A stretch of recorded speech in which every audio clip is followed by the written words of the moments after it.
In the 1950s, a famous psychologist named Bowlby developed a very influential theory of attachment, and its key thoughts are still valued. Monotropy is the attachment to one primary caregiver, like the mum or the dad. The critical period is a period that takes place in the first 3 years of life. This is when attachment takes place, so there will be long-term consequences. Innate is natural and automatic and can appear in many different ways in life. Deprivation is when an attachment is formed with a significant other but it's broken, for example, a long hospital visit. Privation is when a child feels no attachment to a caregiver because of neglect and other reasons. What we have just talked about is a core theory which includes Bowlby, innate or instinctive, monotropy, development, deprivation, privation, and critical period. His theory says that attachment is not instinctive and is more about learning and is through nurture.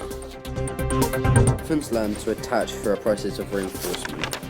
Reinforcement refers to learning through consequences.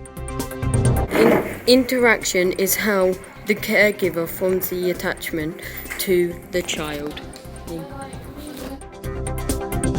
After a child knows what's good and bad, they have the experience to know how they should do and how they should not do.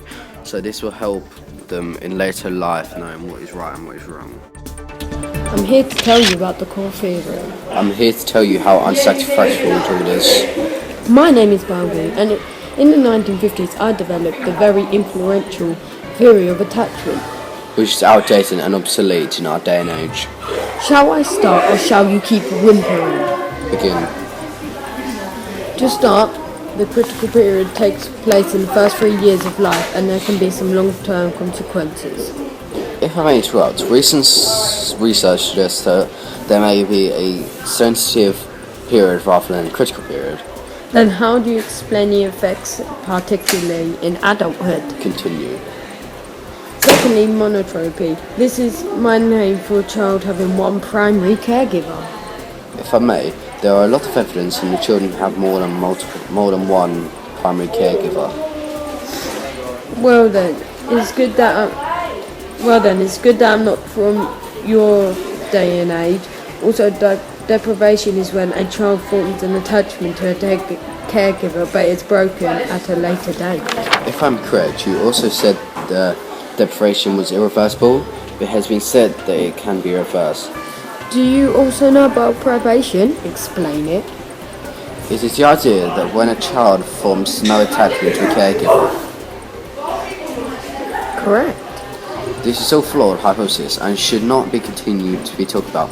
However, there is an alternate theory that has real life attributes, for example, reinforcement. Infants learn to attach through a process of reinforcement. Reinforcement refers to learning through consequences. Who has the flawed hypothesis now? I'm leaving.